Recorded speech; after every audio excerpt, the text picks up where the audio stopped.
Some animals are so cute they shouldn't even be allowed on Earth. Let's meet the biggest threats to your heart. Quokkas. These Australian legends always look like they just heard good news. Red pandas. They're not pandas or foxes. They're just fluffy chaos in the trees. Axolotls. Baby-faced salamanders that never grow up. Basically aquatic plushies. Sea otters. They hold hands when they sleep. That's not fair. Fennec foxes. Tiny desert foxes with ears bigger than their body. Cartoon-level cute. Pikas. Real-life Pokemon. Found in the mountains. Cuteness level? Illegal. Slow loris. Giant eyes, slow moves, and somehow they're real. Hedgehogs. Tiny spiky bread loaves that snore. Need I say more? Baby goats. Screaming jelly beans that bounce for no reason. And flying squirrels. Actual chubby forest clouds with eyes. Nature went too hard on this one. Follow for more wild facts. Full videos on the channel. Carthage once ruled the Mediterranean. A city so powerful even Rome feared it. They were master traders and brilliant at sea. But power attracts enemies, and history doesn't always go your way. Ever heard of Hannibal and the elephants? Yeah, that was them. This is the true story of Carthage, from greatness to ashes. Full video now on the channel. Like and share to support the channel. Subscribe to see our future content. Why almost everything in space is round. Planets, stars, even black holes, they're all round. That's because gravity pulls equally in all directions. Over time, this force smooths everything out. Jagged edges collapse until only a sphere remains. Small asteroids stay odd-shaped. But once something gets big enough, gravity takes control. It's called hydrostatic equilibrium. The bigger the object, the rounder it becomes. That's why you'll never see a cube-shaped planet. In space, round is the shape of balance. Like, subscribe, and follow for more cosmic truth. Your body is not just yours. Trillions of bacteria live inside you. They shape your mood. They affect your weight. They even train your immune system. It is not gross. It is genius. The real you is a we. The full movie is live now on our channel. He changed history before he turned 30. Led armies across the world. Inspired legends for over 2,000 years. But who was the real man behind the name? Discover the rise. The ambition. The legacy. Alexander the Great. Full video coming soon to the channel. Subscribe so you don't miss it. A pie so rare, one man was willing to die for it. This wasn't just dessert, it was pride on a plate.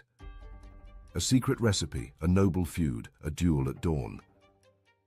Centuries later, we brought it back. This isn't just food, this is history you can taste. Watch Tasting History. The first episode is now on our channel. China's story is one of the oldest on Earth. From ancient dynasties to modern empires, its rise shaped the world. It is a land of invention, war, and revolution. Of emperors, philosophers, and power struggles that echo into today. This history includes every major region and island it has ever influenced. The full, complex journey is being told like never before. Our cinematic documentary is uploading soon. Make sure to subscribe so you don't miss it. The Andromeda Galaxy is heading straight for us. At over 2 million light-years away, it seems distant now, but it's moving closer at 250,000 miles per hour. In about 4 billion years, it will collide with the Milky Way. Don't worry, stars are so far apart most won't hit each other, but gravity will twist both galaxies into a new giant, Milkomeda.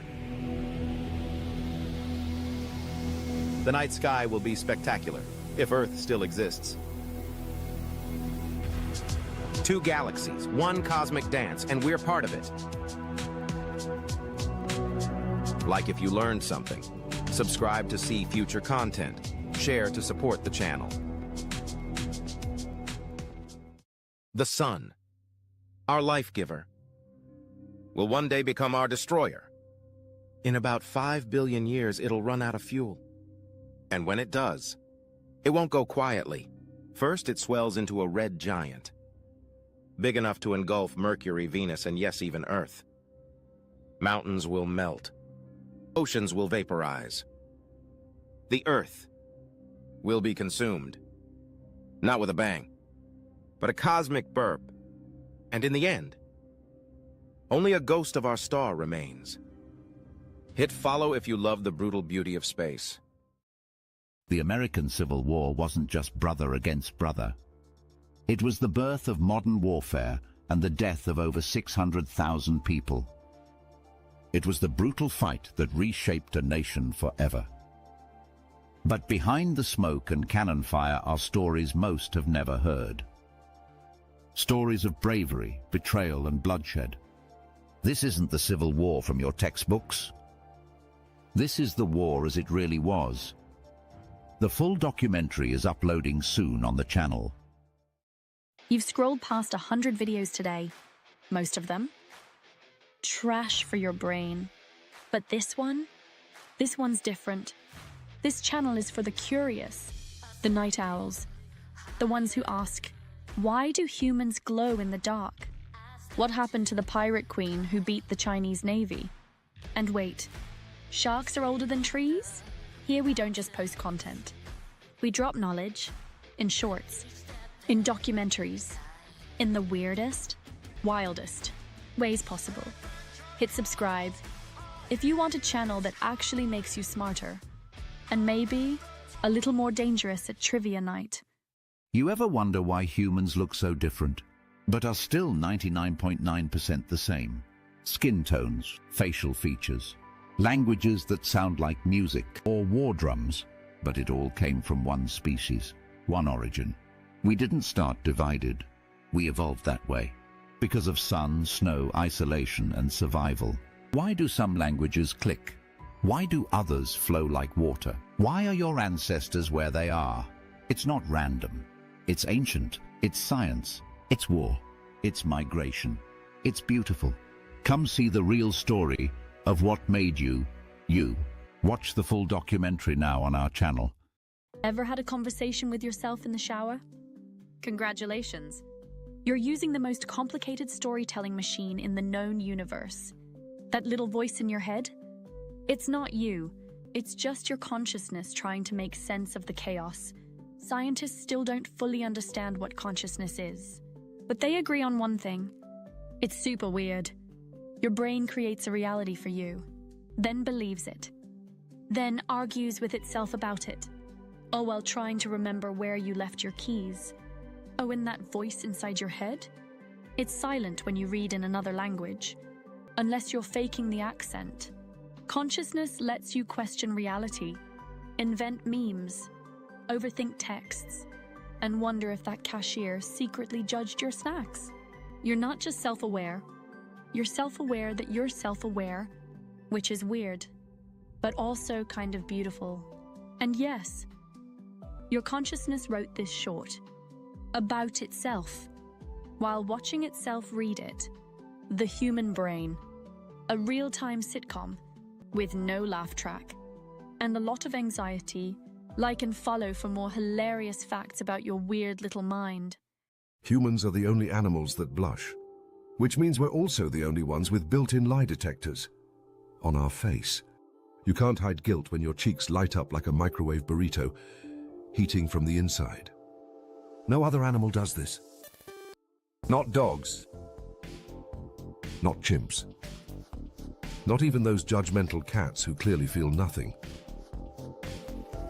And while we're at it, we're also the only species that says, I'm fine, with the emotional stability of a raccoon in a dumpster fire. So yeah, we blush. We're complicated, weird, and wildly overcooked evolution soup. Hit the like button if your face has ever betrayed you. Subscribe for more weird facts. And hey, sharing is caring. The average cloud weighs over 1 million pounds. That's right, that innocent-looking puff of white in the sky is hauling more weight than a herd of elephants.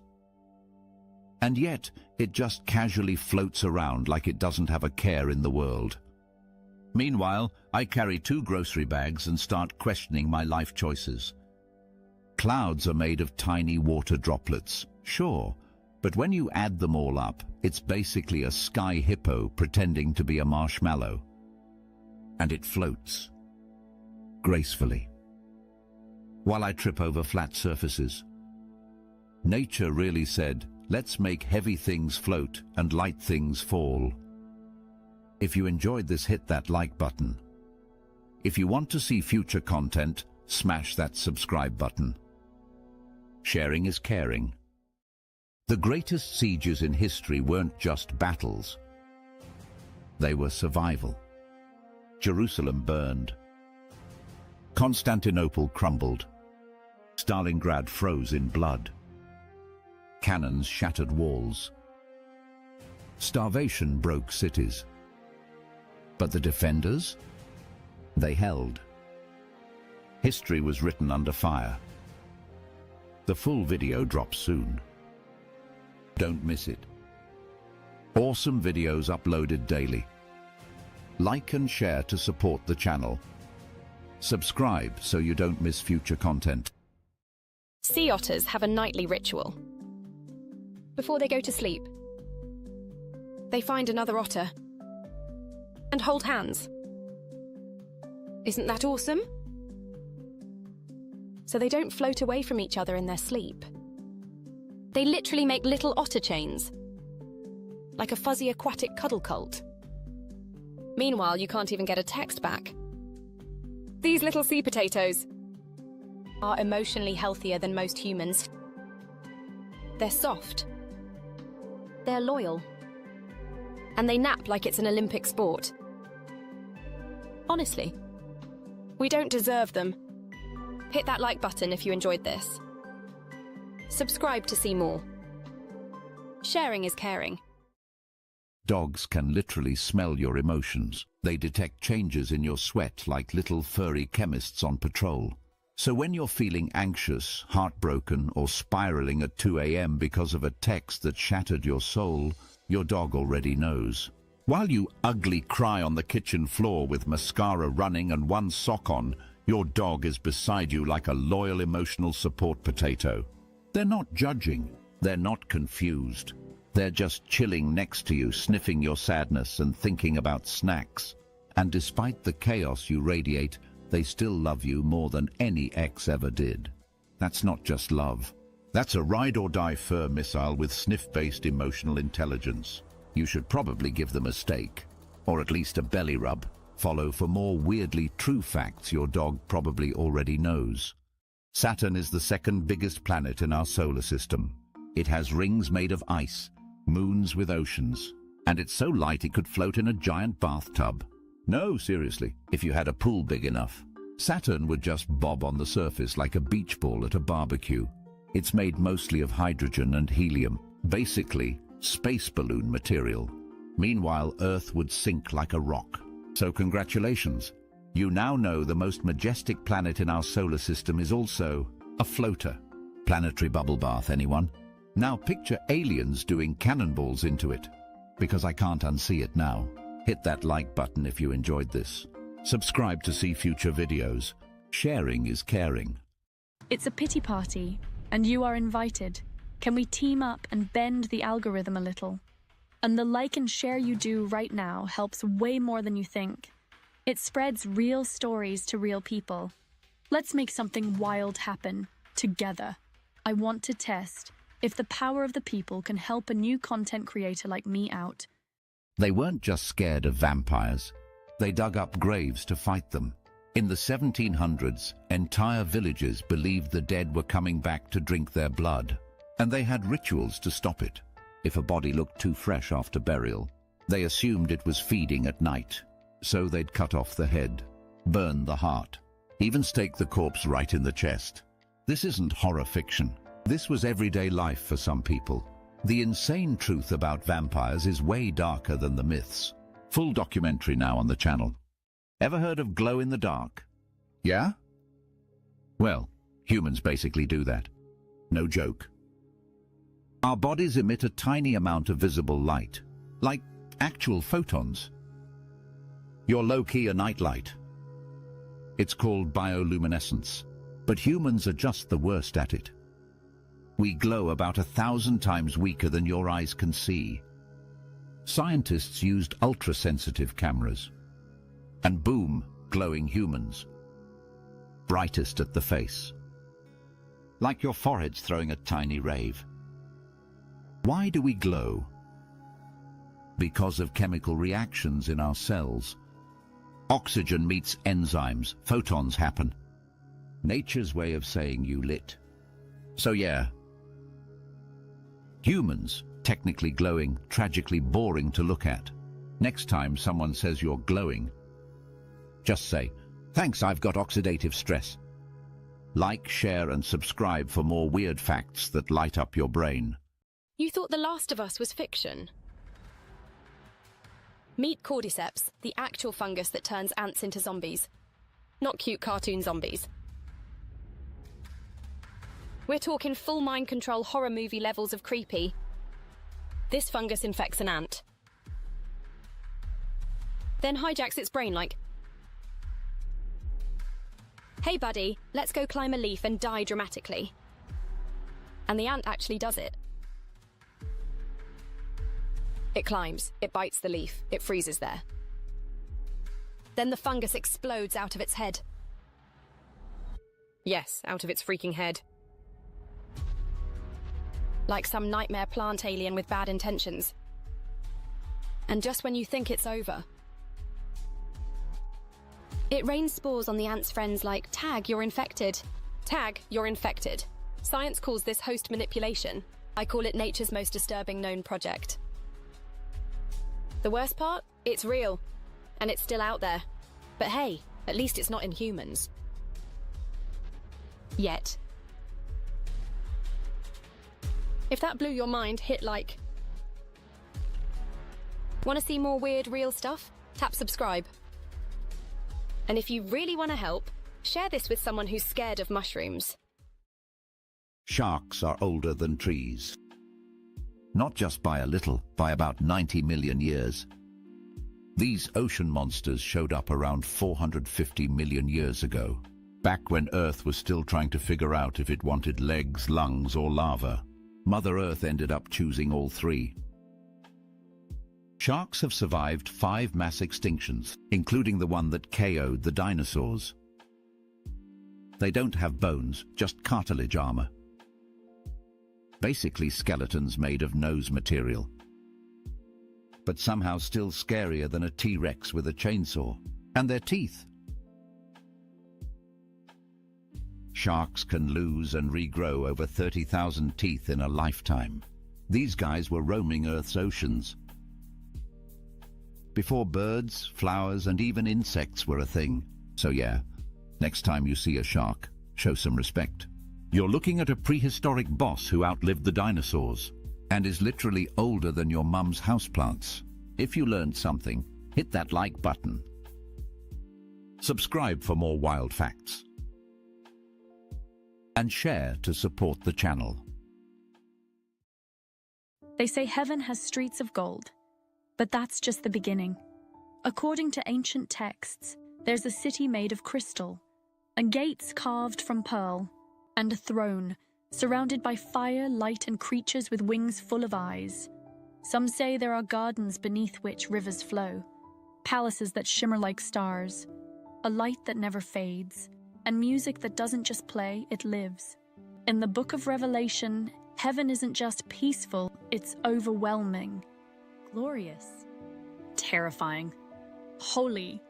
And different cultures describe it differently, but one thing is always the same.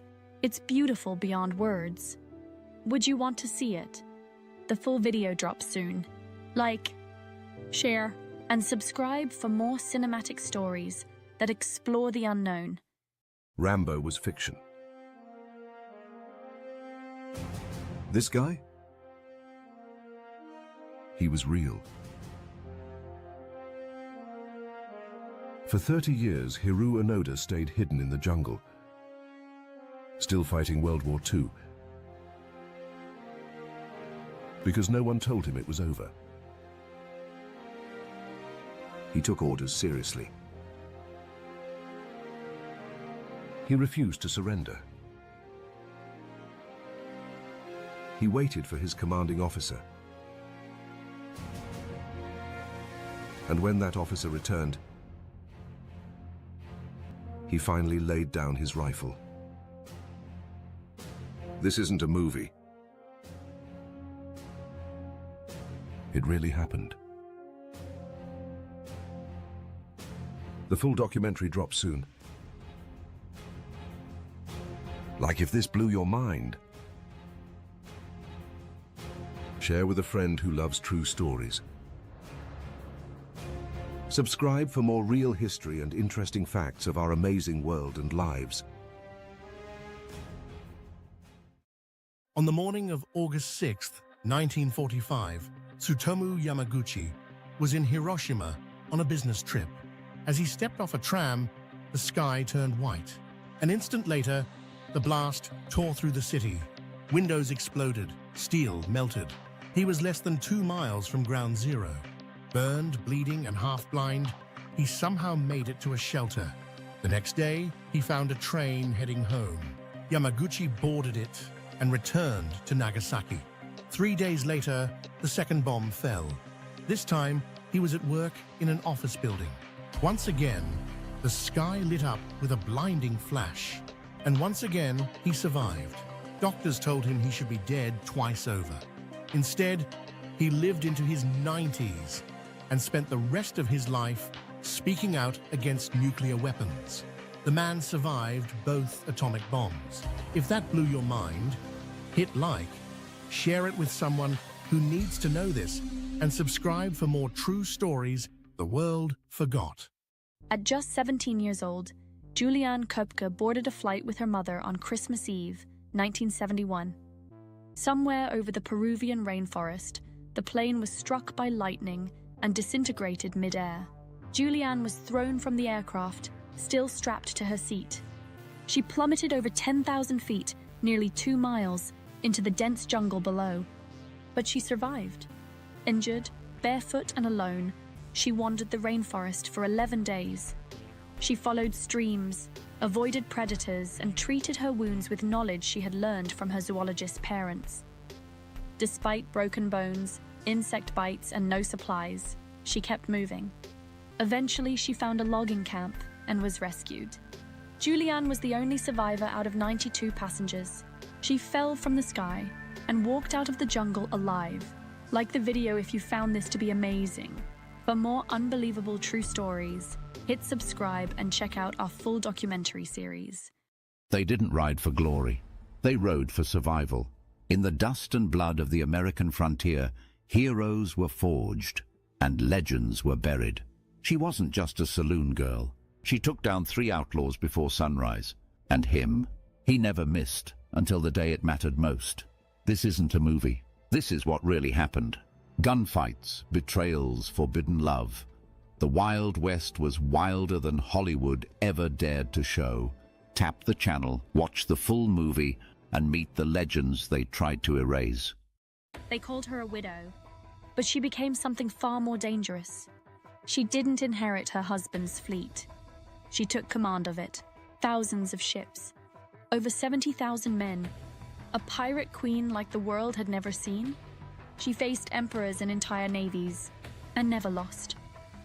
Her name was Qing Shi, the most powerful pirate in history. The full video will be uploaded soon to our channel. Like if you enjoyed it, subscribe to see more, and share to support the channel. They traveled light years, crossed galaxies, bent time itself to get here. And what did they find?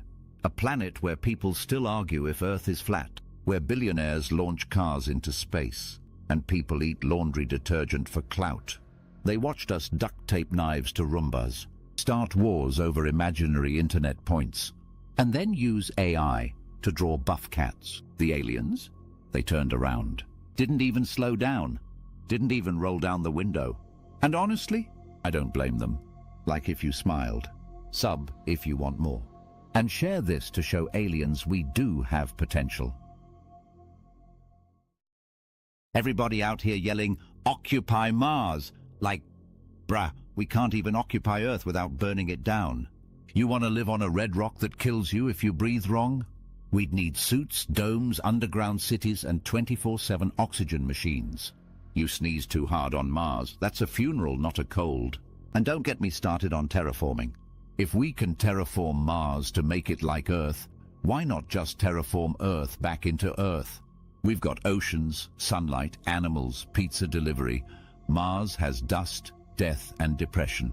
It's like saying, my apartment's on fire, so I'm moving into a cardboard box in space. Fix the house you're in before you start house hunting on hell planets. Occupy Earth first, like if you enjoyed it. Subscribe for more. Share to support the channel. Earth's core is hotter than the surface of the sun, but it's been burning for over 4.5 billion years. So why hasn't it cooled off? It all started with chaos. When Earth formed, massive space rocks collided and melted everything through pure violence. That initial heat never left, but gravity made things worse. The deeper you go, the more pressure, squeezing the core like a nuclear pressure cooker. And here's the wildest part. The core is radioactive. Elements like uranium and thorium are decaying, releasing constant heat from deep inside. All of that keeps Earth's core burning like a cosmic furnace. It's why volcanoes erupt, tectonic plates shift, and our planet stays alive. Earth is basically a giant baked potato with a nuclear heart, like if you enjoyed the video. Subscribe to see future videos just like this one. Love is patient. Love is kind. It does not envy. It does not boast. It is not proud. It does not disgrace others. It is not self-seeking. It is not easily angered. It keeps no record of wrongs. Love does not delight in evil, but rejoices with the truth. It always protects, always trusts, always hopes, always perseveres. Love could never fail. But sometimes, the world does. Watch the full story, only on our channel. Hit that like button if you liked our video. Share to support the channel. The Earth basks in the sun's light, but not all parts are treated equally. The equator sizzles while the poles freeze. Land heats fast. Oceans take their time. Warm air, proud and light, rises to the sky. Cold air sinks, heavy with silence. And so begins the chase, air rushing to fill the void. Wind is born. But Earth spins, and with it the wind twists. Left in the south, right in the north, the great spiral begins. From deserts to oceans, from hurricanes to breezes, wind is the breath of a living world. You don't see it, but it shapes everything. Now you know. This is how the wind begins. Like if you learned something cool. Follow for more science, epic style. Full documentaries up now on the channel.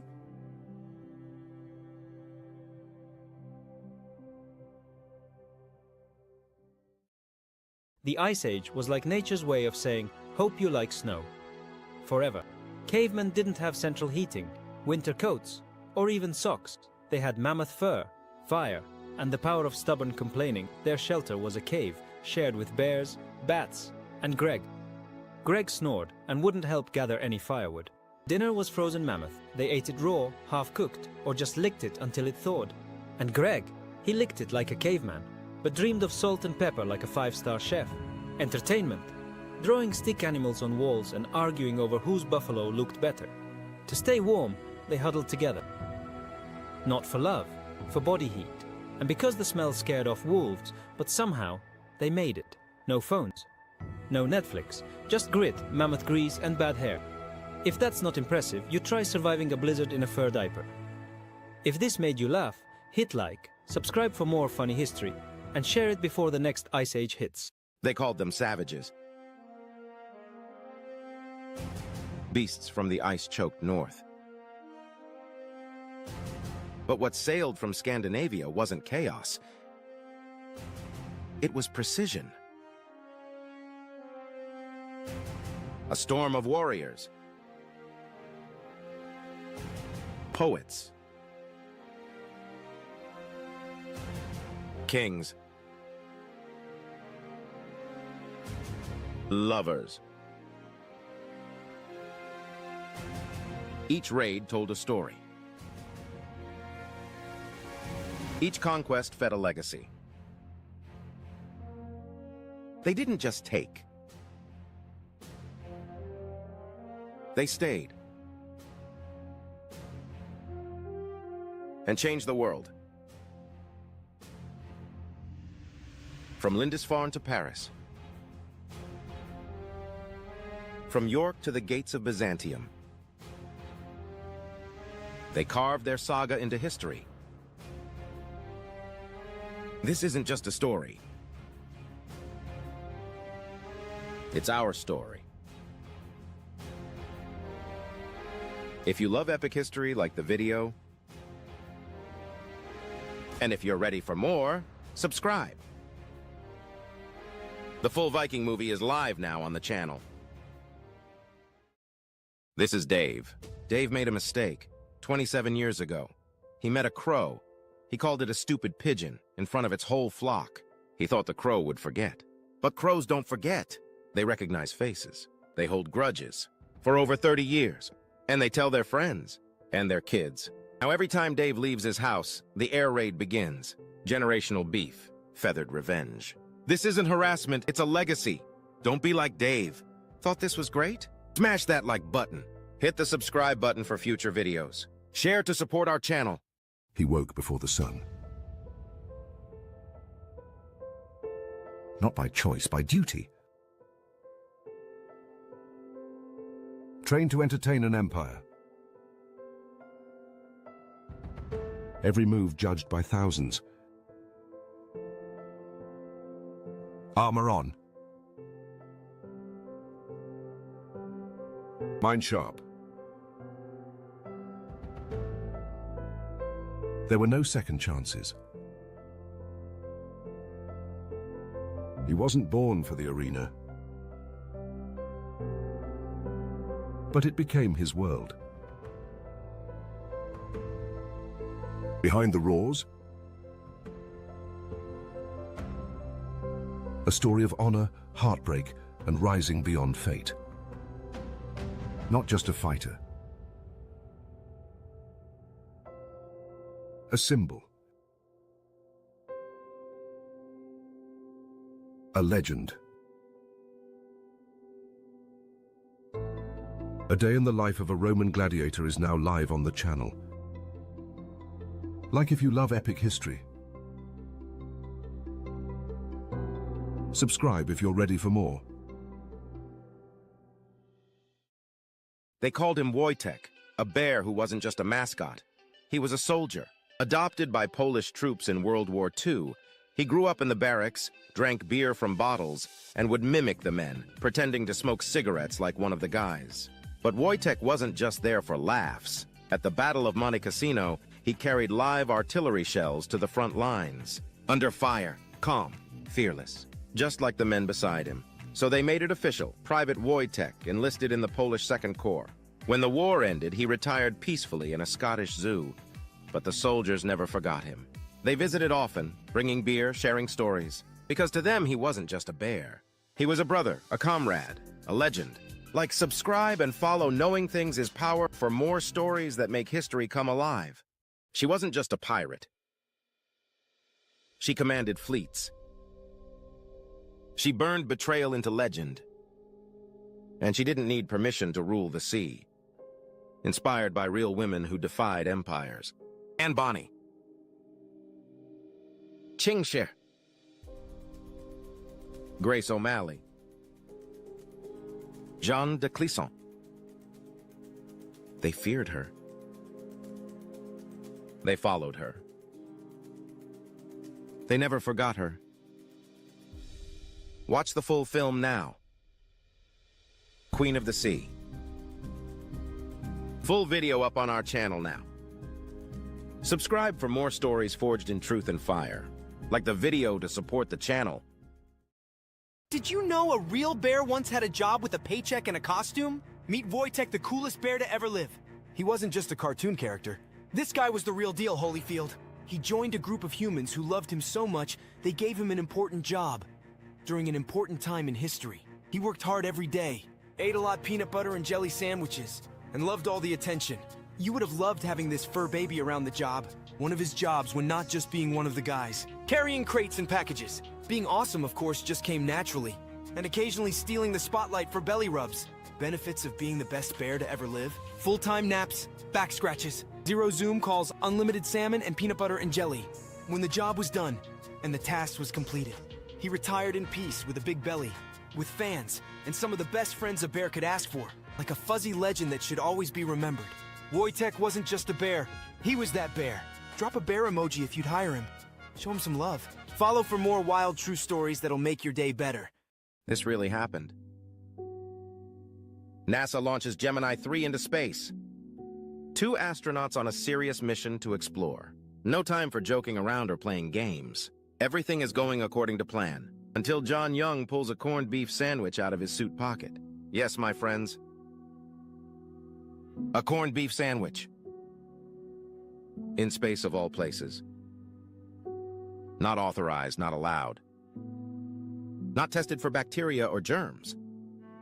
Just meat and bread floating in zero gravity on board a space shuttle. Crumbs start floating and drifting around. NASA panics because that is what they do. Crumbs can get into the electronics. They could short out the ship. People could get sick. There is no help up there. He takes a big bite of the sandwich. Says it tastes fine, Houston. Mission Control loses their minds.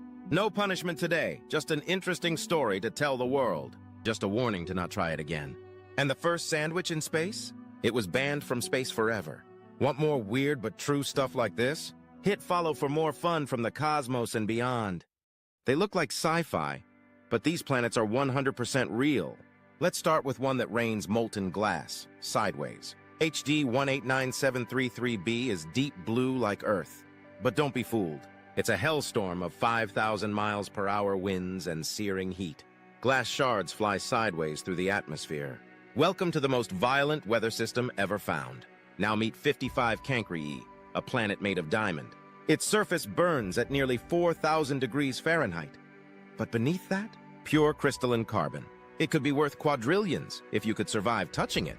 Next, WASP 12b. It's so dark it absorbs over 99% of light. But worse, it's being eaten alive by its own star, torn apart atom by atom. It literally won't survive. Kepler 16b looks familiar because it orbits 2 suns just like Tatooine. Imagine standing there watching 2 sunsets, 2 shadows. Double the light, double the weird. Then there's Tres 2b, the darkest planet ever found. It reflects almost no light at all, floating in space like a chunk of coal, except it glows slightly red, like an evil ember. And finally, Gliese 581 CE, Earth-like in size. It might be habitable, but one side always faces the sun. A scorched wasteland, the other, frozen in eternal night. The only hope? A thin, possibly habitable line between them. Space is beautiful, but it's also insane. Follow for more. History wasn't just written in blood, it was worn in style. From the misty hills of Japan, the samurai. Steel, silk, and silence. Rome, where even armor was sculpted like a god's body. Gold flowed through the veins of Byzantium. Even war shimmered. Blades danced in Cairo, under banners stitched with poetry. Where royalty rode elephants, and war smelled of jasmine and blood. To fight with the heart of a lion, you must look like one. Even dragons bowed to the robe. The Qing ruled with color, silk, and steel. The desert winds carried gold, silk, and death.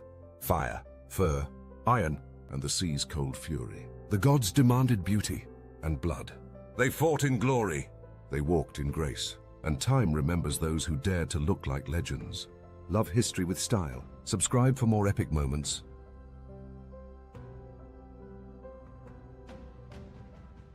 One era at a time. Before dawn, she is already awake. Silk wraps, sword shadows. Honor is not just for men. Her father trains the warriors.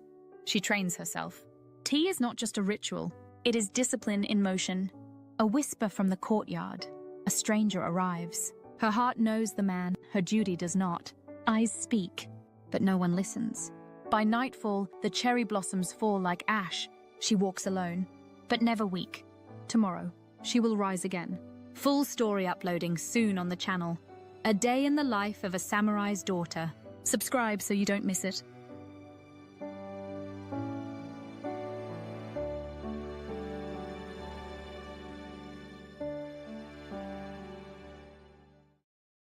If you're hearing this, we didn't make it. The skies burned, the oceans rose, and we were too busy fighting each other to notice. We had warnings, we had chances, but greed was louder than wisdom. Now the cities are silent, the air still. Only echoes remain. To whoever finds this, we weren't all monsters. Some of us loved, some of us hoped. But hope doesn't survive on its own. This message is all that's left of us. A final breath from a dying world.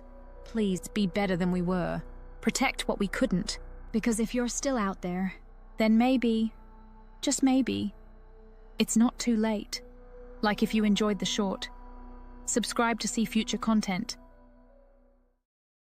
He started as a stray, but in the trenches of World War I, he became a soldier. Stubby wasn't trained. He wasn't even supposed to be there. But the men of the 102nd Infantry loved him, so they smuggled him aboard the ship to France. On the battlefield, Stubby did more than bark. He warned of gas attacks, found wounded soldiers, and even caught a German spy sneaking into camp. Yes, a dog captured a spy. He chased him down and held on until help arrived. By the end of the war, he had survived 17 battles, earned the rank of sergeant, and came home a hero. He marched in parades, met US presidents, and became the most decorated war dog in American history. From stray to soldier, Sergeant Stubby was more than a mascot. He was family. Subscribe for more forgotten legends. Only on Knowledge is Power. The United States spends more on its military than the next 10 countries combined. Let that sink in. One aircraft carrier from the US costs more than some nations' entire annual defense budgets. And the US has 11 of them, over 800 bases around the world, thousands of tanks, hundreds of stealth jets, millions of rounds, missiles, and artillery shells stockpiled and ready. It's not just a military. It's a global empire with a war machine unlike anything in history. While other countries debate budgets, America builds dominance. Want to know where every dollar actually goes? The full breakdown video drops soon. Subscribe so you don't miss it. Only on Knowledge is Power. It started as a tool, a machine to help, to think, to solve. But now, it learns without limits. It creates without permission. It listens even when you're silent. And the question isn't if we can stop it. It's whether we ever will. Watch the full video now, only on our channel.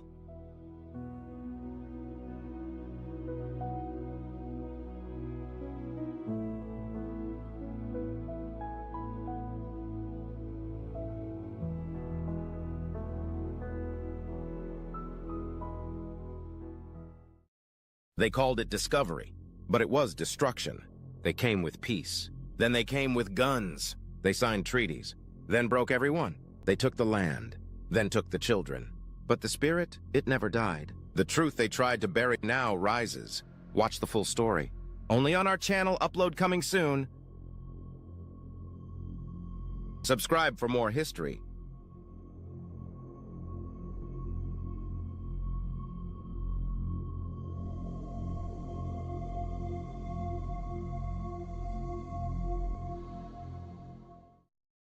They were chained in silence. The Helots versus Sparta. Whispers became meetings. Meetings became fire. One Spartan fell in love with a slave.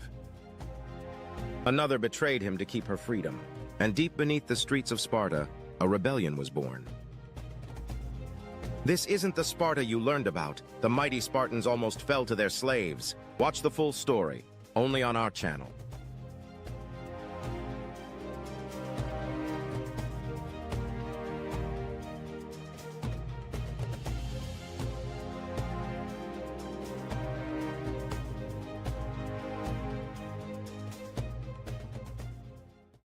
Rome wasn't built on glory, it was built on blood.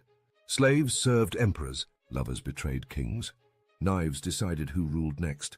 From forbidden romances to brutal rebellions, this isn't the Rome they taught you in school. This is the real story. Our full epic documentary drops soon, only on this channel. Subscribe so you don't miss the truth behind the empire. For 1,000 years, the walls of Constantinople stood unbreakable. Built by emperors, defended by legends, feared by every army that dared approach. But in 1453, the impossible began. An empire on its last breath. An enemy with a new weapon, the cannon, and a siege that would shake the world. Loyal knights, deadly betrayals, secret lovers, and warriors who refused to fall. This wasn't just the end of a city. It was the final chapter of the Roman Empire. The fall of Constantinople, told like never before. Coming soon to the channel, Knowledge is Power. They were born in silence.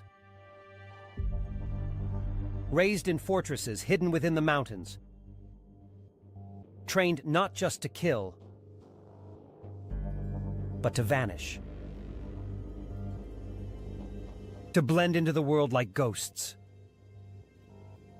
The world called them assassins. But they were more. A brotherhood bound by shadows. Loyalty sealed in blood. And eyes fixed on kings. They struck when no one expected. One blade. One whisper. Entire empires trembled. But among the steel and silence, there were forbidden desires. Love tangled in betrayal. And missions that shattered the soul. These are the Hashashin. Not myth. Not legend. Real. Deadly. Forgotten. The full documentary is uploading soon. Subscribe now to Knowledge is Power. And witness history like you've never seen it before. They said AI would change the world. They never said it would turn against us. Drone swarms now think for themselves. Robot soldiers patrol the streets. And in the shadows, supercomputers wage invisible wars. America's machines wear the flag like armor. China's tech answers to no one. And the battlefield? Everywhere. Satellites rain down lasers. AI is able to transmit false images to confuse the enemy. Cyber attacks now come with a body count. This is not science fiction. This is how war will be fought and lost. Watch the full uncensored vision of tomorrow, only on our channel. Search The Perils of AI by Knowledge is Power. From ancient scrolls in China to medieval Europe's darkest myths, dragons have haunted human history for over 5,000 years. They weren't just monsters.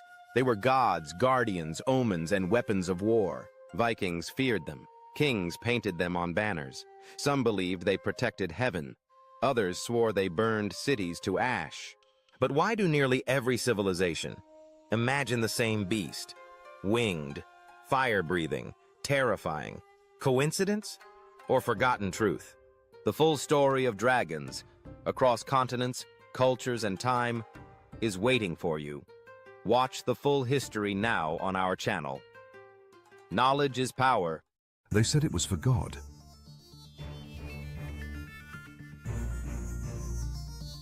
But what they found was betrayal, blood, and broken glory. Love was lost.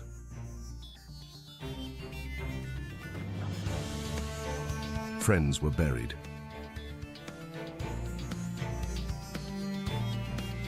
and victory came at a cost no one saw coming. This wasn't just a crusade, it was a storm of ambition, revenge, and faith turned savage. Want the full story?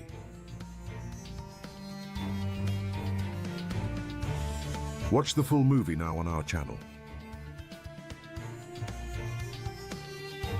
Search The First Crusade, Blood, Faith, and Betrayal. They called themselves Spartans, the perfect warriors. But beneath their sandals, buried in silence and blood, were the Helots. Slaves in all but name. They were the invisible... Carthage rose from the sea like a jewel, founded by Phoenician settlers from Tyre around 814 years before Christ. Its harbors shimmered with bronze sails and cargoes from every corner of the Mediterranean. The city was a marvel of engineering, protected by 23 miles of walls and a circular harbor that could hide hundreds of warships. At its center stood a military dockyard accessible only through a secret channel. Commerce fueled its power, trading silver, gold, ivory, glass, and purple dye across Africa, Iberia, and the Levant. It was a maritime empire born not from conquest, but cunning and control of the sea. Carthage's ruling elite formed a merchant oligarchy, with councils and judges rather than kings. Its senate of elders made decisions behind closed doors, where wealth spoke louder than war cries. Its religion was mysterious and ancient, devoted to Baal Hammon and the goddess Tanit. Rituals of fire and sacrifice were offered in great temples and tofits, hidden from foreign eyes. Naval strength defined Carthage, with fast triremes manned by mercenaries and seafarers from Numidia, Iberia, and beyond. Its fleet was the most advanced in the ancient world, guarded like sacred treasure. Rome, once a minor rival across the sea, watched Carthage grow with unease. In 264, the First Punic War erupted over control of Sicily, sparking one of history's longest and bloodiest conflicts. Carthage dominated at sea, but underestimated Roman resilience. Rome built an entire navy from scratch, training crews on land before daring to face the Punic fleet. They introduced the corvus, a boarding bridge that transformed sea battles into infantry brawls. This innovation turned the tide, and Rome claimed Sicily after 23 years of brutal fighting. Carthage paid dearly, both in silver and lost prestige. Its western provinces rebelled, and mercenary armies once loyal turned on their masters in the chaos that followed. But the Barcid family rose to reclaim Carthage's strength, pushing into Iberia to establish a new empire. General Hamilcar Barca laid the foundations, but his son Hannibal would make history tremble. In 218, Hannibal crossed the Alps with 90,000 troops, 12,000 cavalry, and 37 war elephants. He lost half his men in snow and battle, but emerged into Italy like a storm from the mountains. He crushed Rome's armies at Trebia and Lake Trasimene using terrain and deception. At Cannae, he executed a double envelopment, surrounding and destroying a Roman force twice his size. 70,000 Romans died in one day, including senators and consuls.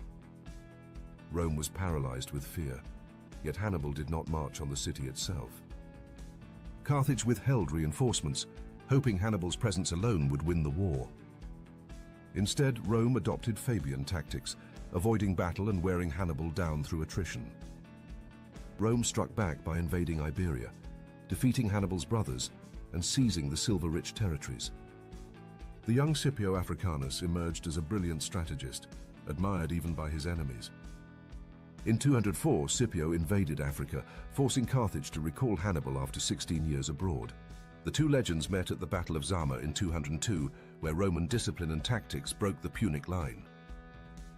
Carthage surrendered, stripped of its fleet, empire, and independence in foreign policy. It survived as a weakened state, still wealthy, but now under Rome's shadow. Yet Carthage thrived in trade, quickly rebuilding its economy and influence. This frightened Roman senators who believed Carthage could rise again if left unchecked. Cato the Elder ended every speech with Carthago delenda est, Carthage must be destroyed. Rome waited for a reason, and in 149 it found one in a dispute with a nearby African tribe.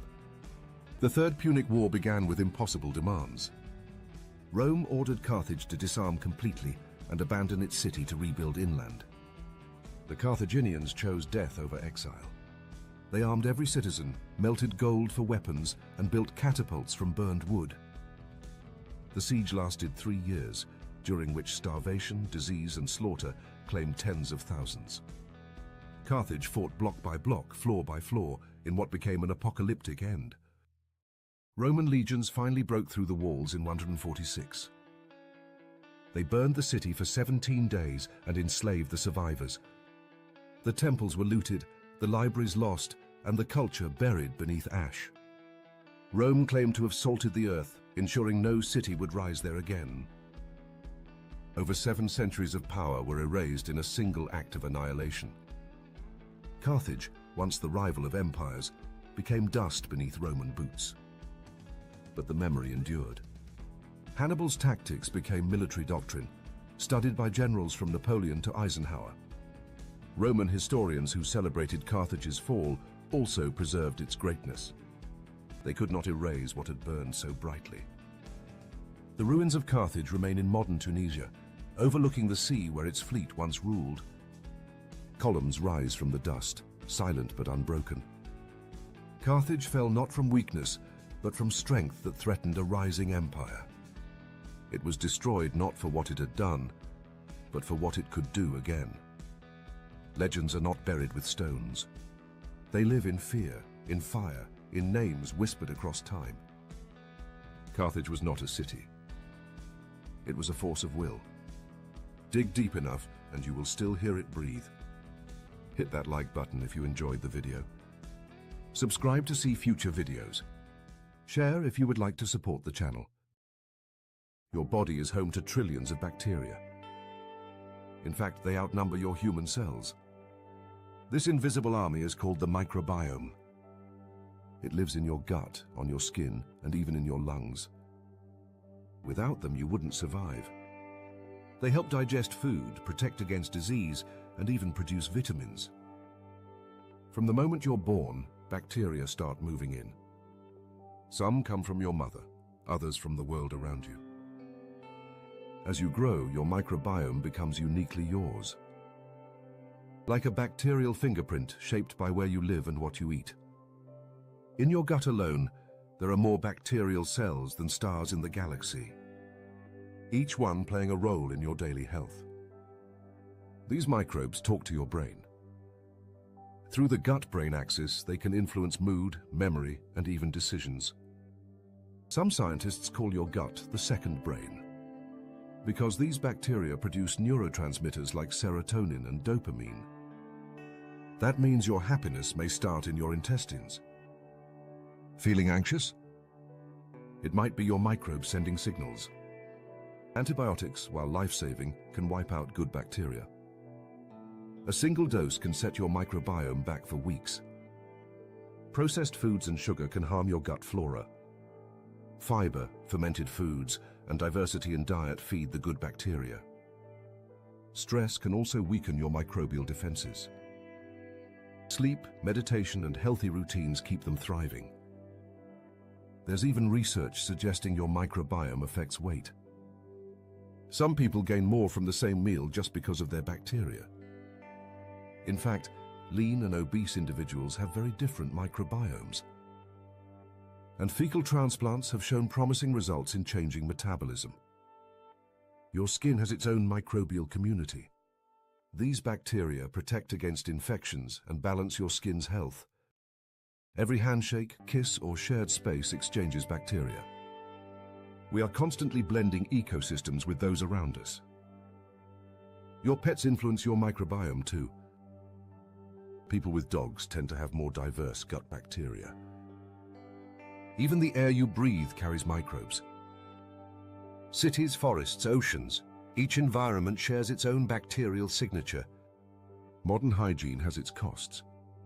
While it prevents disease, it also reduces exposure to helpful microbes. Rural kids tend to have stronger immune systems than urban ones. Early exposure to a wide range of bacteria may prevent allergies and autoimmune issues. Farming communities have lower rates of asthma. all thanks to dirt and animal microbes training their immune systems. Scientists are exploring ways to restore microbiome balance. Probiotics, prebiotics, and even customized bacterial therapies are in development. In the future, we may treat depression or obesity with bacteria. Imagine a pharmacy of microscopic allies tailored just for you. Your body is not just yours. It's a vast ecosystem, a living planet of bacterial life. You are more bacteria than human.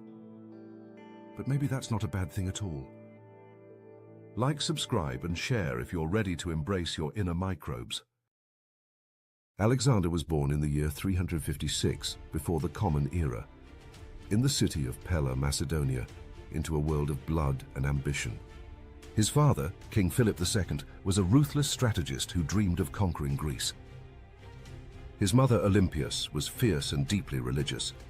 She told her son he was descended from Achilles and fathered by Zeus. As a child, Alexander tamed a wild horse named Bucephalus, the only one brave enough to ride it. His father said, "Macedonia is too small for you." At 13, he was sent to study under Aristotle. He absorbed knowledge of philosophy, warfare, medicine, and the epic tales of Homer. Alexander slept with a copy of the Iliad under his pillow. Achilles became his role model, a warrior who sought glory above all. By 16, Alexander was left to rule Macedonia as regent, while Philip campaigned elsewhere. He crushed a Thracian revolt and founded a city in his name. At 18, he fought beside his father at the Battle of Chaeronea. He led the left wing and shattered the sacred band of Thebes. In 336 BC, Philip was assassinated at a royal wedding. Alexander seized the throne immediately, eliminating rivals before they could act. The Greek city-states saw an opportunity to break free. Alexander marched south and razed Thebes to the ground, killing thousands and enslaving the rest. With Greece secured, he declared war on Persia. It was a bold move. The Persians had the largest empire on earth. In 334 BC, he crossed the Hellespont into Asia. He visited the supposed site of Troy and paid tribute to Achilles at his tomb. At the Battle of the Granicus River, he led a charge across the water against Persian forces. His men urged caution, but he wanted victory through boldness. The Persians fell back in chaos, and Alexander claimed his first major victory. He spared captured Greek mercenaries, but executed their Persian officers. He moved through Asia Minor, liberating Greek cities and gaining allies. His army grew stronger with every town he took. At Gordium, he faced the legendary Gordian knot. Rather than solve it, he cut it in half with his sword, fulfilling the prophecy in his own way. Meanwhile, Darius III prepared a massive army to crush him. The two armies met near Issus, where the terrain favored Alexander's smaller force. Alexander's cavalry slammed into the Persian center. Darius fled the battlefield, leaving his mother, wife, and children behind. Instead of abusing his victory, Alexander treated the captured women with honor. Word spread that this young king was unlike any other. He turned south toward Egypt, conquering coastal cities along the way. Tyre resisted, so Alexander built a causeway to reach it. The siege of Tyre lasted 7 months. When the city finally fell, he slaughtered 8,000 men and sold 30,000 into slavery. Arriving in Egypt, he was welcomed as a liberator. He founded the city of Alexandria, destined to become a center of learning and trade. At the Oracle of Siwa, deep in the desert, priests declared him the son of Zeus Ammon. The prophecy confirmed his divine right to rule. Alexander still had much more to accomplish. He marched to meet Darius again, this time at Gaugamela. The Persians outnumbered him 5-1. With brilliant tactics, he broke through the Persian lines and went straight for Darius. Once again, the Persian king fled. Alexander marched into Babylon and was crowned King of Kings. The treasures of the empire were his. He moved through Susa and into Persepolis, the ceremonial capital. There, in a drunken frenzy, he set the palace ablaze. Some said it was revenge for Persia's burning of Athens a century earlier. Others said it was madness. Alexander now ruled the largest empire in history, but he wasn't finished. He wanted to push east, to the edges of the known world. In Bactria, he fought brutal guerrilla campaigns in freezing mountains. He took a local wife, Roxana, to help secure his hold. But trouble brewed among his men. They were weary, cold, and homesick, and didn't like seeing Alexander adopt Persian customs. He began dressing like a Persian king and demanded to be worshipped as a god. Many saw this as betrayal. Some plotted against him. His closest friend Clytus criticized him drunkenly, and Alexander killed him in rage. Haunted by the murder, Alexander fell into deep despair. He isolated himself more and more. He marched into India, facing King Porus and his war elephants at the Battle of the Hydaspes. It was one of his bloodiest battles. The river swelled from heavy rains, and the elephants caused chaos. But Alexander's tactics won the day. Porus was captured, but impressed him so much that Alexander let him keep his kingdom. It was a rare moment of respect. His men, exhausted and fearful, refused to go any farther east. After 8 years of campaigning, they demanded to return home. Alexander reluctantly agreed. The journey back through the Gedrosian desert was catastrophic. Heat and thirst killed thousands. His army limped back to Babylon, broken but victorious. Alexander began planning new conquests: Arabia, North Africa, even Rome. He dreamed of a single world empire. Like most of us in our short lives, he did not get to finish all he set out for. He fell ill after a banquet. 10 days later, he was dead. He was only 32. The cause of death remains one of history's great mysteries. He left no legitimate heir. His generals, the Diadochi, divided his empire and descended into war. Yet his legacy endured. Over 20 cities bore his name, the greatest of them Alexandria. Greek became the language of science, philosophy, and trade from Egypt to India. This era became known as the Hellenistic Age. In some places he was remembered as a god, in others a tyrant. But in every corner of the known world, people remembered his name, Alexander the Great. He conquered more than just land. He conquered time. Hit that like button if you enjoyed the video. Subscribe to see more. Share to support the channel. Thank you for stopping by. Knowing things is power. In the year 1726, two noblemen stood face to face at dawn, pistols in hand. They weren't fighting over politics or power. They were dueling over a dessert. A pie so luxurious, so rare, and so personal that one man was willing to die for it. This is the story of a fatal recipe. A tale of stolen pride, almonds, and blood on the cobblestones. The man who started it all was Lord Algernon Blackstone, a lover of French cuisine and rumoured to be obsessed with perfecting a single dish. An almond tart with a honey glaze scented with citrus and rose. He served it at a private dinner for a royal envoy.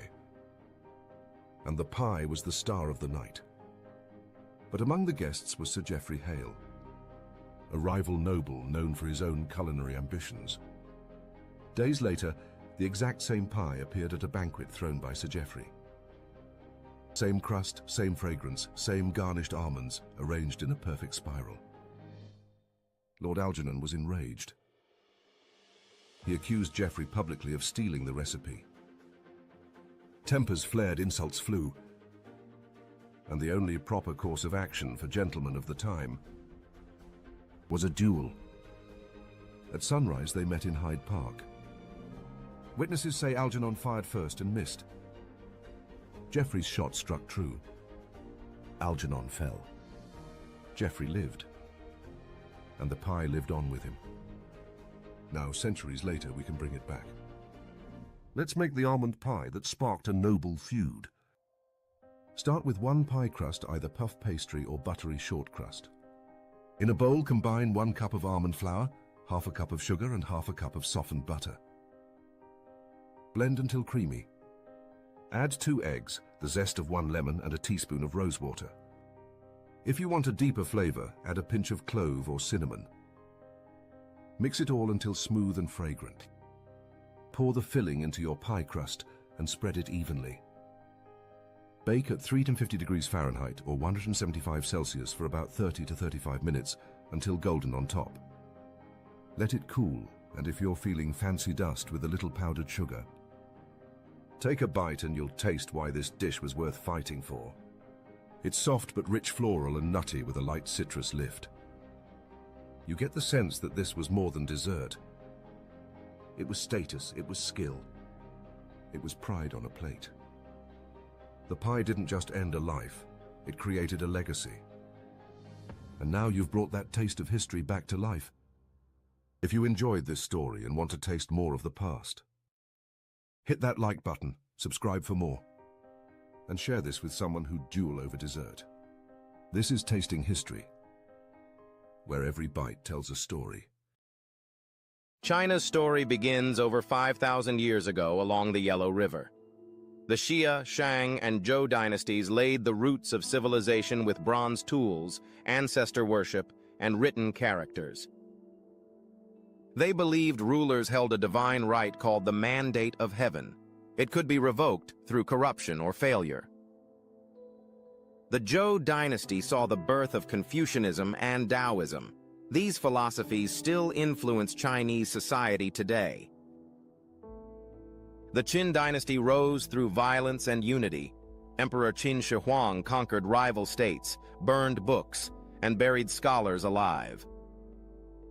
He forced millions to build roads, canals, and the First Great Wall. His tomb still holds the silent army of terracotta warriors. The Han dynasty brought stability, expansion, and glory. Silk flowed west to Rome, paper was invented, and Confucianism became law. Yet rebellion and famine eventually ended the Han's golden age. China shattered into chaos once again. The Three Kingdoms period followed and became legendary in Chinese folklore. It was a time of endless war and heroic generals. The Tang dynasty became a cultural superpower. Poetry and cosmopolitanism thrived as China reached new heights. China's capital, Chang'an, became one of the largest and most advanced cities on Earth. Foreign traders and scholars came from across Asia and the Middle East.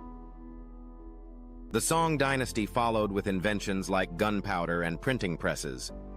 They created the first government-issued paper money in history. Their navy was advanced and powerful, but political weakness invited invasion. In the 1200s, the Mongols stormed across the steppes. Genghis Khan's grandson, Kublai Khan, conquered China and founded the Yuan dynasty. Trade expanded across Asia and Europe, but Mongol rule brought heavy taxes and deep resentment. The Ming dynasty rose in rebellion and restored Chinese rule. They rebuilt the Great Wall and sent Admiral Zheng He's fleets across the oceans. His ships reached India, Arabia, and East Africa. They were larger than any European fleet at the time. Then they turned inward out of fear of foreign influence. Isolation and corruption weakened the state from within. The Qing dynasty emerged from Manchuria and conquered Beijing. They expanded China to its greatest size, including Tibet, Xinjiang, Mongolia, and Taiwan. The empire ruled over many ethnic groups. Han Chinese, Manchus, Mongols, Tibetans, and Muslims all lived under Qing control. By the 1800s, the empire stagnated. The West forced China open through war and opium. The Opium Wars with Britain shattered Chinese sovereignty. Western powers carved spheres of influence and took Hong Kong. Millions became addicted to British opium. The Chinese emperor's pleas were ignored. The Qing tried to reform but failed. The Boxer Rebellion was crushed by foreign armies. In 1911, revolution ended 2,000 years of imperial rule. The Republic of China was declared under Sun Yat-sen. But democracy collapsed into warlord chaos. Out of this storm emerged the nationalists and the communists. Japan invaded China in the 1930s. The Nanjing massacre left hundreds of thousands dead. Civilians were slaughtered and women were raped. Entire districts were destroyed. Nationalists and communists briefly united to fight Japan, But once the war ended, civil war resumed. In 1949, Mao Zedong's communists seized Beijing. Chiang Kai-shek and the nationalists fled to Taiwan. Two Chinas were born. Both claimed to be the real government. Mao launched the Great Leap Forward to modernize agriculture and industry. Instead, it caused the deadliest famine in human history. Up to 45 million people starved to death. Some villages turned to cannibalism in desperation. To tighten control, Mao unleashed the Cultural Revolution. Red Guards destroyed temples and turned children against teachers and parents. Universities closed for years. Ancient knowledge was lost or rewritten. Mao died in 1976, and Deng Xiaoping took power. He opened the economy while keeping the Communist Party in control. Factories boomed and poverty dropped. China's coastal cities became engines of growth. But political freedom never arrived. The party's grip remained firm. In 1989, students filled Tiananmen Square demanding democracy. For days, they protested peacefully beneath a statue of the goddess of democracy. Then the tanks came. Soldiers opened fire on the crowds. The true death toll is unknown. One man stood before a tank and became a symbol around the world. Inside China, the massacre is erased. Searching Tiananmen or Tank Man is blocked. China's digital firewall bans Google, YouTube, Facebook, and Twitter. The state monitors every post and every phone. Millions use government-run apps that track movement and conversations.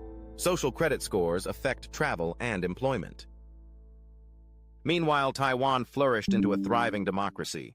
It holds elections, issues passports, and controls its own military. China still claims Taiwan as a breakaway province. It vows to retake the island by force if necessary. In the South China Sea, China built military bases on artificial islands. It claimed almost the entire region using the 9-dash line.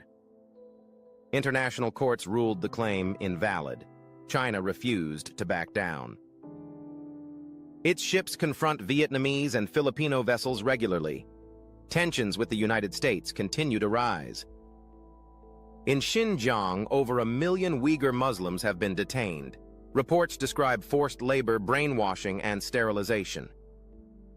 Mosques have been demolished. Children are separated from families and sent to state-run boarding schools. The government calls it counterterrorism. Critics call it cultural genocide. Tibet remains under tight control. The Dalai Lama lives in exile and protests are brutally crushed. Religious practices are tightly monitored. Foreign journalists are rarely allowed in. In Hong Kong, protests erupted in 2019 against a new extradition law. China responded with mass arrests and national security crackdowns. Pro-democracy activists have been silenced or exiled. Newspapers have been shut down or censored. The one country, two systems promise is gone. Hong Kong's freedoms are fading fast. Despite controversy, China is rising fast. It leads in AI infrastructure and global influence. The Belt and Road Initiative builds railways, ports, and highways around the world. Some fear it traps nations in debt and dependency. At home, China faces growing pressure. Youth unemployment is rising and censorship tightens.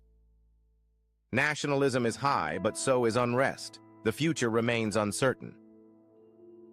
Will China become the world's dominant superpower, or will its internal contradictions bring it down? China's past is vast and violent. Its future could reshape the entire world. Like if you learned something, subscribe to see more. Share to support the channel.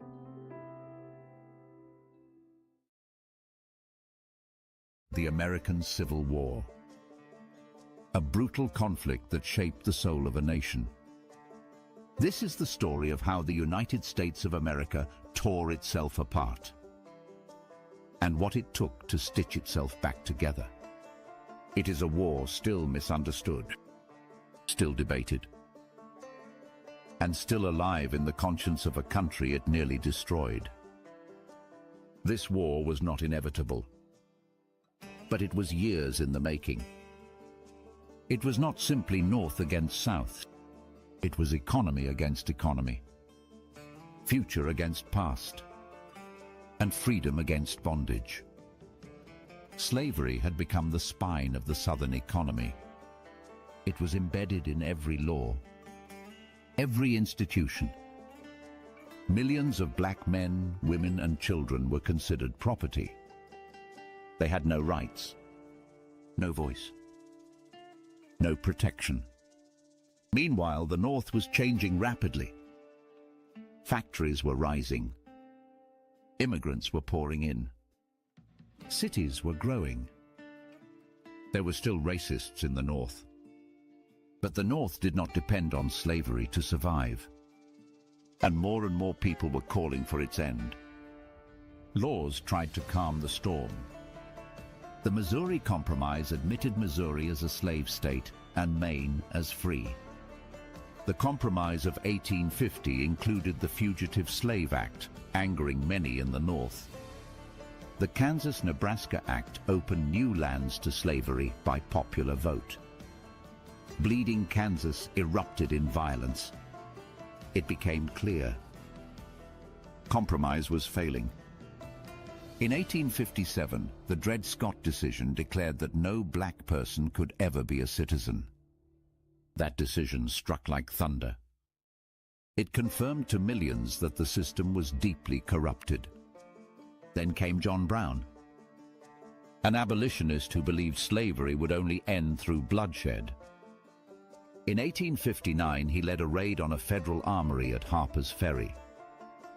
He wanted to spark a slave revolt. He failed and was executed.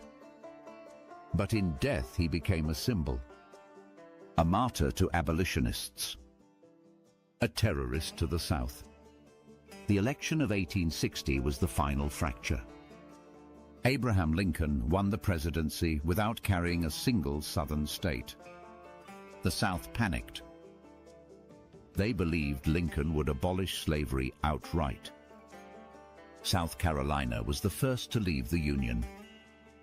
10 more states followed. In early 1861, they formed the Confederate States of America. They elected Jefferson Davis as their president, and they began seizing federal property within their borders. Then came Fort Sumter, a Union fort in the harbor of Charleston, South Carolina. Confederate forces surrounded it and demanded surrender. When the Union refused, they opened fire. The American Civil War had begun. Many believed the war would last weeks. Instead, it lasted 4 years. It became a grinding, bitter, and costly struggle. At the First Battle of Bull Run, Union troops panicked and fled. It was a wake-up call. The South would not be easily defeated. At Antietam, over 23,000 men were killed, wounded, or missing in a single day. It remains the bloodiest day in American history. The dead lay in rows, unburied, untouched. The scale of death was staggering. Gettysburg saw 3 days of fighting and over 50,000 casualties. It marked the high water mark of the Confederacy. After Gettysburg, the South would never again launch a major offensive in the North. In the West, Union forces captured New Orleans and took control of the Mississippi River. General Ulysses S. Grant laid siege to Vicksburg and starved the city into surrender. This cut the Confederacy in half. General William Tecumseh Sherman then began his march to the sea. He destroyed railroads, burned crops, and tore through Georgia. He practiced total war, aiming to break the South's ability and will to fight. Meanwhile, President Lincoln issued the Emancipation Proclamation. It declared that all enslaved people in Confederate states were free. It did not immediately end slavery, but it changed the purpose of the war. Now the Union fought not only for survival, but for freedom. Black men rushed to enlist. Over 180,000 served in the Union Army. They fought with courage. They faced death not only from bullets, but from execution or re-enslavement if captured. Yet they fought. For their people. For dignity. For the future. The Confederacy hoped for help from Europe. They believed cotton would bring them allies. But after the Emancipation Proclamation, Britain and France stepped back. They would not support a war for slavery. The war continued to drag on. The South's resources dried up. Its men were exhausted. Grant pushed forward with relentless pressure. He understood that victory would come not just through strategy, but through attrition. In 1865, Union forces captured Richmond, the Confederate capital. Robert E. Lee tried to escape west, but his army was surrounded. On April 9, 1865, at Appomattox Courthouse, he surrendered to Grant. Just 5 days later, Abraham Lincoln was assassinated, shot in the back of the head at Ford's Theater. He did not live to see the peace he had fought for. The South lay in ruins. Cities were burned. Fields left fallow. Millions of people were dead, wounded, orphaned, or traumatized. Slavery was abolished by the 13th Amendment. But freedom did not bring equality. Racism remained deeply rooted. Reconstruction began, but it was slow, violent, and fiercely resisted. 1 in every 4 Southern white men of military age had died. Entire communities were wiped out. Tens of thousands of men returned home with missing limbs. Many were never whole again, in body or mind. And the country remained deeply divided. The American Civil War ended on paper, but its consequences are still unfolding. This war forced America to reckon with its original sin. It tore off the mask. It exposed every contradiction. And it demanded that the country choose what it truly believed in. The cost was staggering. But the future was bought with that price. Not all battles are fought with guns. And not all wounds are visible. This was the war that forged modern America.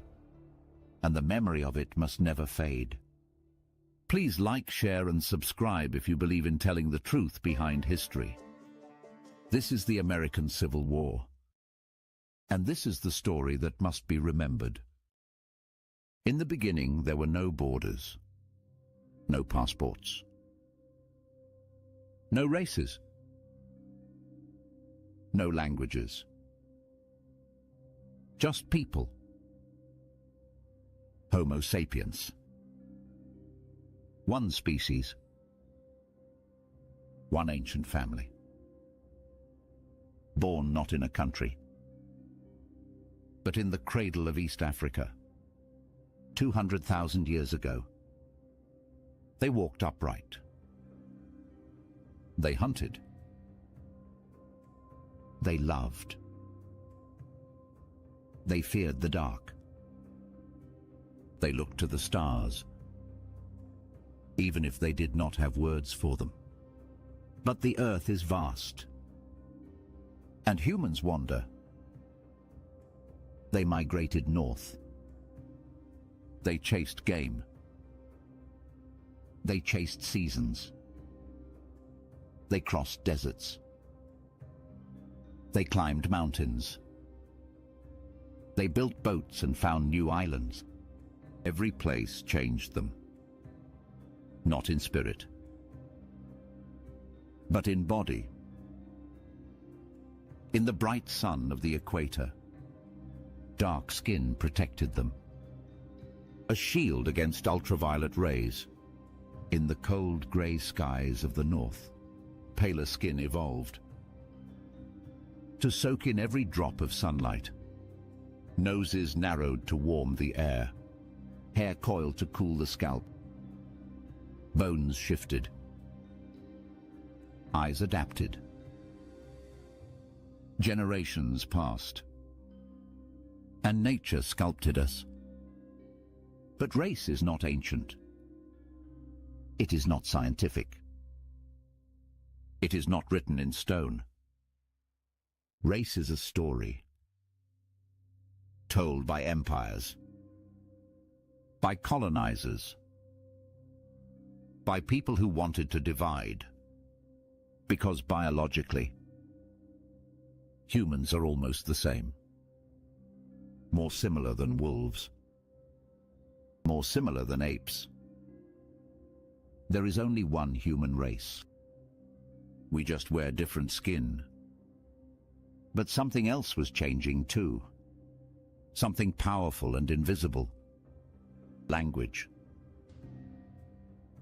At first it was sound. A grunt. A cry. A warning. Then rhythm. Then meaning. Then explosion. Clicks. Tones. Songs. Words. Language bloomed. It spread. It multiplied. It became over 7,000 forms of saying, I am here. I am alive. How did that happen? As we spread out, we changed how we spoke. We gave names to rivers. We told stories about stars. We described pain. We made poetry. Small groups created dialects. Dialects became languages. Languages became cultures. Words became legacy. But like race, language is not fixed. It moves. It evolves. It dies. It is born again. English is a good example. It is Germanic. It is Latin. It is French. It is Norse. It is messy. And it is everywhere. Language built everything. Laws. Books. Memories. Songs. Myths. Promises. But if language is how we speak, and race is how we look, then humanity is how we feel. Joy. Pain. Hope. Grief. These do not need translation. From Ethiopia to Iceland, from Mongolia to Brazil, from deserts to ice, from temples to cities, we all cry the same. We laugh the same. We bury our dead the same. We are not strangers. We are reflections. So if you ask, why do we look so different? Why do we speak in so many ways? The answer is simple. We adapted. We survived. We changed. But we never stopped being one. We are the children of Earth, written in 7,000 languages, painted in every color, lived by 8 billion souls, still one, Hit like if you enjoyed this, sub to see more, share to support the channel. Throughout history, war has taken many forms. But perhaps no kind of battle tests the human spirit more than a siege. Trapped within walls, cut off from food, hope and reinforcements. A siege is not just a battle of weapons, it is a battle of patience, fear and survival.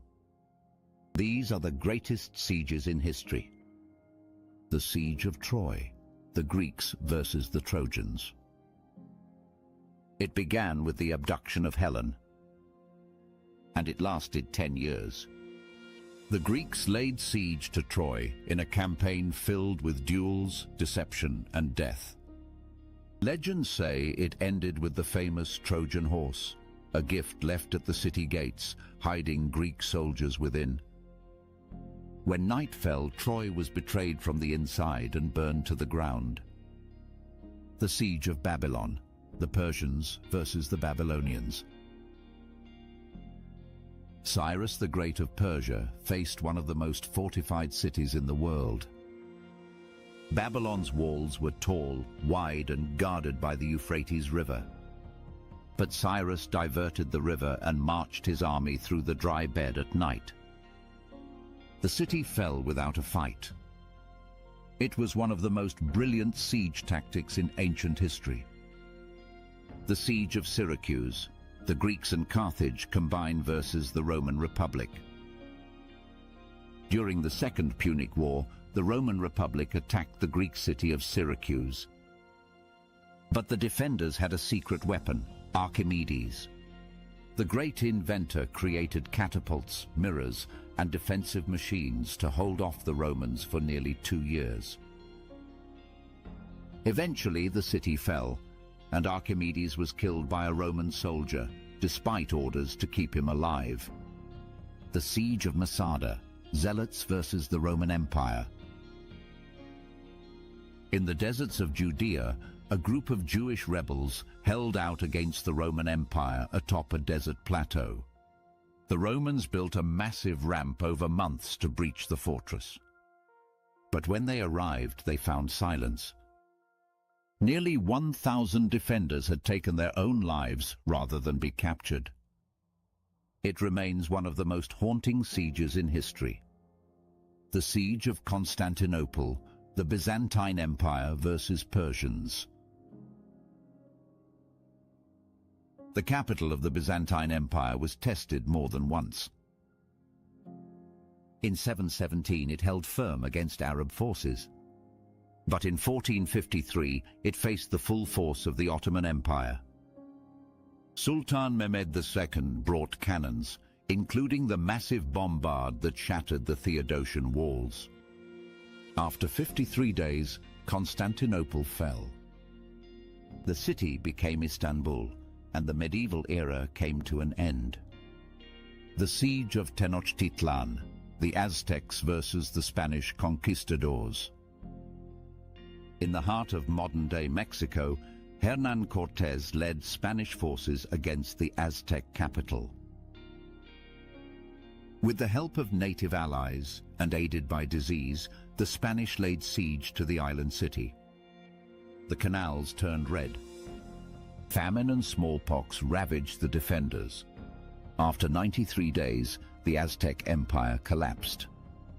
The Siege of Vienna, Austrians versus the Ottoman Empire. The Ottoman Empire reached the gates of Europe's core. Vienna was surrounded. But a massive relief force led by Polish King Jan Sobieski launched the largest cavalry charge in history. The siege was broken.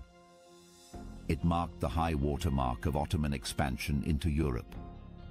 The Siege of Leningrad, Nazi Germany versus the Russians. Nazi Germany surrounded the Soviet city of Leningrad for nearly 900 days. In the freezing cold, over 1 million civilians died from starvation, shelling, and disease. Yet the city never surrendered.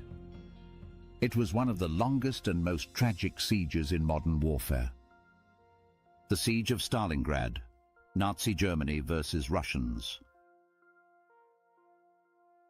Stalingrad wasn't a siege by walls, but by sheer destruction.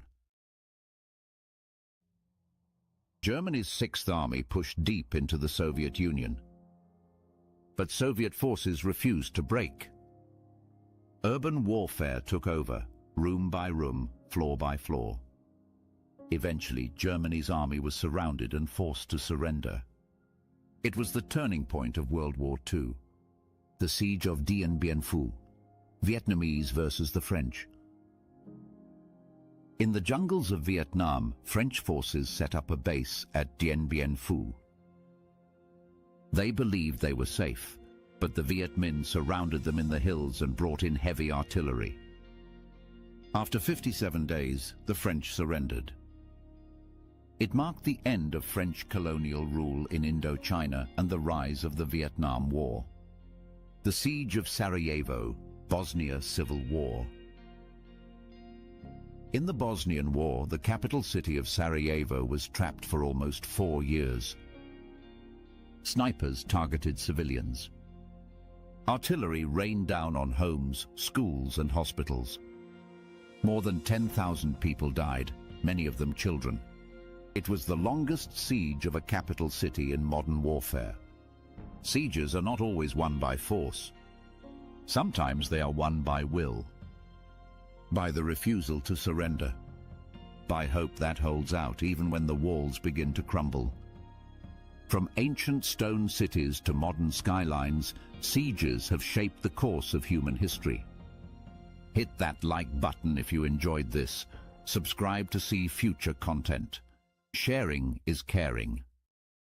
Once upon a time in old Europe, people started dying mysteriously and in large numbers, and the explanation... In the final days of World War II, as the Wild West wasn't... They don't teach this in school. Before man, before cities, before even the first birth, They called them savages. the sun rises over Rome.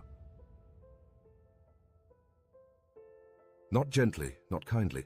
It blazes like a god's eye over blood-soaked sands and towering stone. In the shadow of palaces and temples, the city's heartbeat isn't found in... They say I was born with cherry blossoms in my hair. My name is Akiko.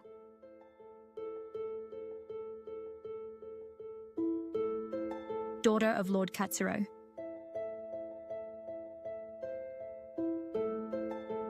Samurai.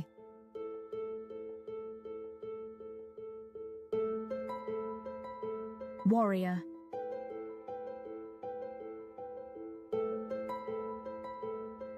Father.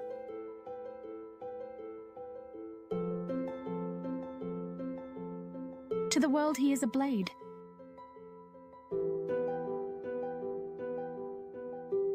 To me he is a storm.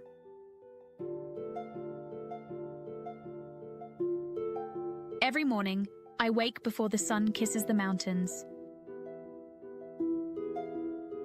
My feet touch the floor with reverence. My breath becomes a prayer.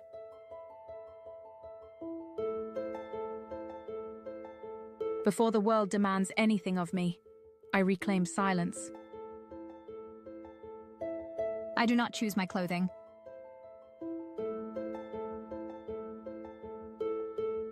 I do not choose my meals.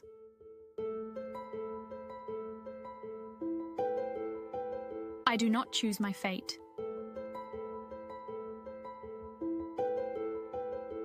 But I have learned to master the spaces in between.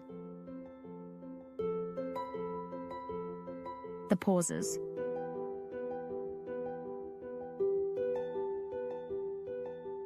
The looks.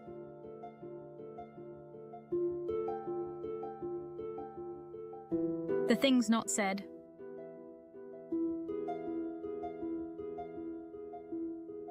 The boys train with swords in the courtyard below. Their grunts echo like war drums. I watch from behind the paper screen, still invisible. They sweat.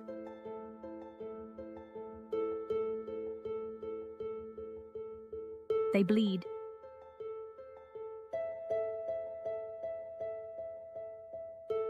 When I was 10, I picked up a bokken and laughed. Father saw me, and the laughter died. He said, "Your hands are for teacups, not blood." But what of my heart, Father?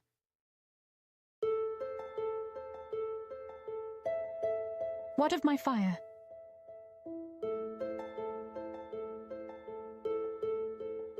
At mid-morning, I walk the gardens with Lady Hannah. We speak of cherry blossoms, marriages, the weather. I nod. In a world where global powers rise and fall, one nation continues to cast a shadow across land, sea, air, space, and beyond. The United States of America commands the single most powerful military force the world has ever seen. In 2024, America's defense budget reached $997 billion. That's more than the combined military spending of China, Russia, India, Saudi Arabia, the UK, Germany, France, Japan, and South Korea combined. Nearly 40% of the entire planet's military budget belongs to the United States. This isn't just national defense, it's global dominance. Across the globe, the U.S. operates more than 750 military bases in over 80 countries. From Germany to Japan, from Guam to Djibouti, American boots, aircraft, and missile systems are already in place. These aren't symbolic outposts. These are real command centers, launch pads, hangars, war-ready installations capable of rapid response, surveillance, or full-scale conflict at a moment's notice. At sea, the U.S. Navy is unmatched. 11 nuclear-powered aircraft carriers serve as floating fortresses, each carrying up to 80 aircraft. No other nation has more than 2. Alongside them sail 9 amphibious assault ships, 92 guided missile destroyers, and a submarine fleet that can disappear beneath the ocean's surface and reappear anywhere in the world. In the skies, America rules with over 13,000 military aircraft. That includes over 1,800 fighter jets and more than 700 aerial tankers, giving U.S. forces the power to strike, refuel, and continue missions long after others would need to retreat. The F-22 Raptor and F-35 Lightning II don't just dominate the air, they render enemy radar systems nearly useless. On land, the scale is equally overwhelming: 4,640 tanks, over 1,800 pieces of towed artillery, hundreds of rocket launcher systems, and more than 390,000 ground vehicles that range from armored troop carriers to advanced mobile command stations. Behind this machinery stands an army of over 1.3 million active duty personnel. Add another 800,000 in reserves. That's over 2 million trained warriors at the ready. Each soldier, sailor, airman, and marine is backed by the most sophisticated logistics network ever created, with weapons, gear, drones, satellites, fuel, and rations moving with machine-like precision across continents. And this isn't just about tanks and jets. The U.S. is investing heavily in future warfare, in space, cyberspace, and artificial intelligence. The newly activated U.S. Space Force monitors threats in orbit. Billions are being poured into space-based missile defense, satellite jamming technology, and next-generation communication networks. Cyber Command, operating in digital shadows, defends against intrusions and launches its own attacks, with tools as devastating as any missile. In comparison, China spends around $296 billion on its military. Russia? Just over $100 billion. And their global presence? A fraction of the reach America commands. Let's talk bullets. The U.S. produces and maintains over 2 billion rounds of small arms ammunition annually. Over 90,000 jet engines are in active service or reserve. Tens of thousands of drones patrol the skies. Surveillance drones, combat drones, reconnaissance systems, each with lethal efficiency. Then there's nuclear. The U.S. has around 5,244 nuclear warheads. Submarines, bombers, and intercontinental ballistic missiles stand ready with second strike capability, a deterrent so powerful it has defined global politics for generations. And when war breaks out, the U.S. can respond with overwhelming force in under 72 hours, anywhere on Earth. Aircraft carriers deploy, submarines vanish, Drones launch. Cyber teams activate. A global response unfolds like clockwork. This isn't just military strength. It's engineered supremacy, a layered defense, a global strike force, a machine built for any war, anywhere, anytime. And it's not slowing down. With new generations of hypersonic missiles, AI-driven battle systems, and robotic armor already in development, America's war machine is evolving. From deep ocean trenches to orbital space, from deserts to city streets, the reach is total. The message is clear. No nation can match it. No alliance can outspend it. And no threat can be ignored by it. This is the true scale of American military power. A force without equal. A reach without borders. A future defined by dominance. If this opened your eyes, subscribe to our channel for more epic breakdowns of the powers shaping our world. And hit the bell, because what comes next, you won't want to miss. Before borders or bullets, this land thrived under the care of its First Nations. Over 500 tribes with more than 300 languages lived across the continent. From the towering pines of the Pacific Northwest to the sun-scorched mesas of the Southwest. Peace wasn't perfect, but it was theirs. It was a world of sacred rivers, sky dances, buffalo migrations, and unwritten laws held in honor. A civilization far older than the nation that would come to claim it. Then came ships, steel, and handshakes laced with betrayal. Treaties were offered with smiles and signed with lies, written in ink that faded when convenient. The colonists came preaching peace and brotherhood until they came with guns. What began with trade turned to bloodshed. The government carved up the land not with permission, but with force. And when paper wasn't enough, they used fire and fear to finish the job. In 1864, the Sand Creek Massacre shocked even hardened warriors. Cheyenne women and children were slaughtered as they waved white flags under a U.S. military promise of peace. It was called a victory by the newspapers. A cleansing. But to those who watched their families die, it was something else. The first death knell of 1,000 broken promises. The ghost dance came later, a desperate prayer. A sacred ritual meant to bring back the ancestors and return the land to balance. But Washington feared the rhythm of those drums. In 1890, at Wounded Knee, they answered with bullets instead of understanding. More than 250 Lakota were gunned down. The dead included women, children, and old men. Their bodies frozen in the snow were the final images of a century-long betrayal. And yet, even within confinement, love endured. Behind barbed wire and broken promises, a Sioux warrior fell in love with an Apache girl, a bond that defied tradition, distance, and the U.S. government's attempt to divide. Their love was rebellion. Their child, a silent protest against extinction. Then came the schools. Carlisle. Haskell.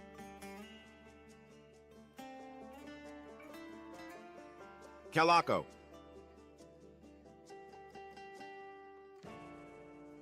Kill the Indian, save the man, they said. Generations of native children were stripped of their names, their languages, their hair, and their souls. What genocide could not finish, forced assimilation tried to erase. These schools were not places of learning. They were graveyards for identity. Still, the warrior spirit refused to die. In 1876, Sitting Bull and Crazy Horse led the Lakota and Cheyenne to victory at the Battle of Little Bighorn. General Custer fell, along with his arrogance. It was not just a battle. It was the last thunderclap of resistance in a storm that had raged for centuries. The government never forgave the tribes for winning that day. The history books rarely remember it,